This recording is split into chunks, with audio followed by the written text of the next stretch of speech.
Bonjour à toutes et à tous. Aujourd'hui, je vous propose de revenir sur l'histoire et les mémoires du génocide des Juifs et des Tziganes. Comprendre comment ces mémoires ont évolué depuis 1945, c'est aussi comprendre comment un crime de masse a été possible, comment il a été jugé, et comment on tente aujourd'hui de le transmettre pour éviter qu'il ne se reproduise. Entre 1941 et 1945, les nazis organisent l'extermination de deux groupes qu'ils considèrent comme racialement indésirables, les Juifs et les Tziganes. C'est un terme qui regroupe plusieurs peuples nomades, comme les Roms ou les Sintis. Cette extermination prend trois formes principales. La Shoah par balle, menée par les Einsatzgruppen dès 1941, la mise à mort industrielle dans les camps comme Treblinka, Sobibor ou Auschwitz-Birkenau. Et puis, la mort lente dans les ghettos et les camps de concentration, par la faim, le travail forcé ou les maladies.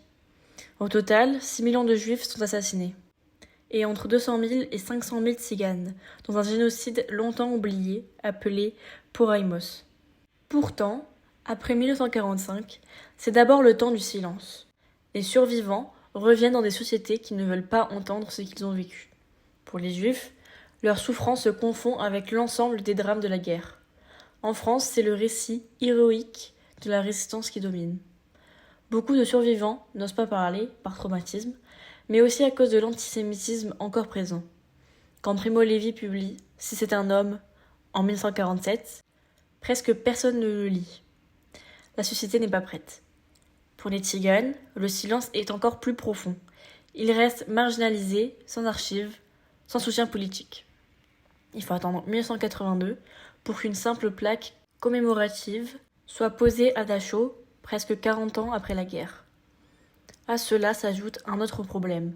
Les nazis ont détruit une grande partie des preuves, brûlant les crématoires et en effaçant les camps. Les lieux, même du génocide, ont presque disparu. Et puis, dans plusieurs pays, il y a une volonté d'oublier les complicités. En France, on minimise le rôle de Vichy dans l'arrestation des Juifs. En Pologne, le musée d'Auschwitz, ouvert en 1947, ne met pas en avant la spécificité juive. Si quelques mémoriaux apparaissent dans les années 50, ils restent marginaux. Le véritable tournant arrive en 1961 avec le procès d'Adolf Eichmann à Jérusalem. Pour la première fois, des survivants témoignent devant le monde entier. Le procès est filmé, chacun découvre la réalité de la Shoah. C'est le début de la mondialisation de sa mémoire. À partir de là, les témoignages se multiplient. Les rééditions de Primo Levi, la série américaine Holocaust en 1978, le film Shoah de Claude Lanzmann en 1985 et la bande dessinée Moz en 1992. Dans le même temps, plusieurs États doivent reconnaître leurs responsabilités.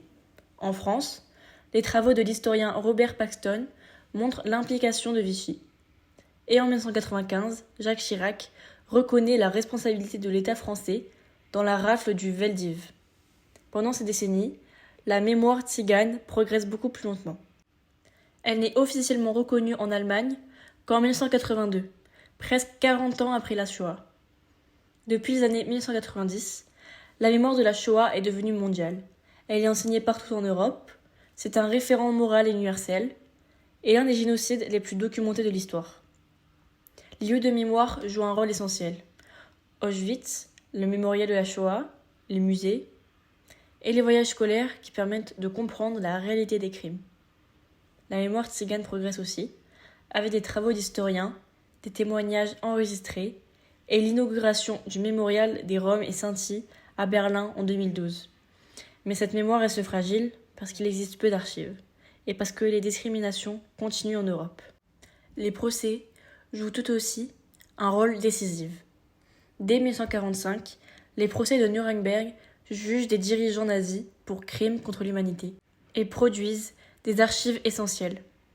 Plus tard, d'autres procès marquent les mémoires.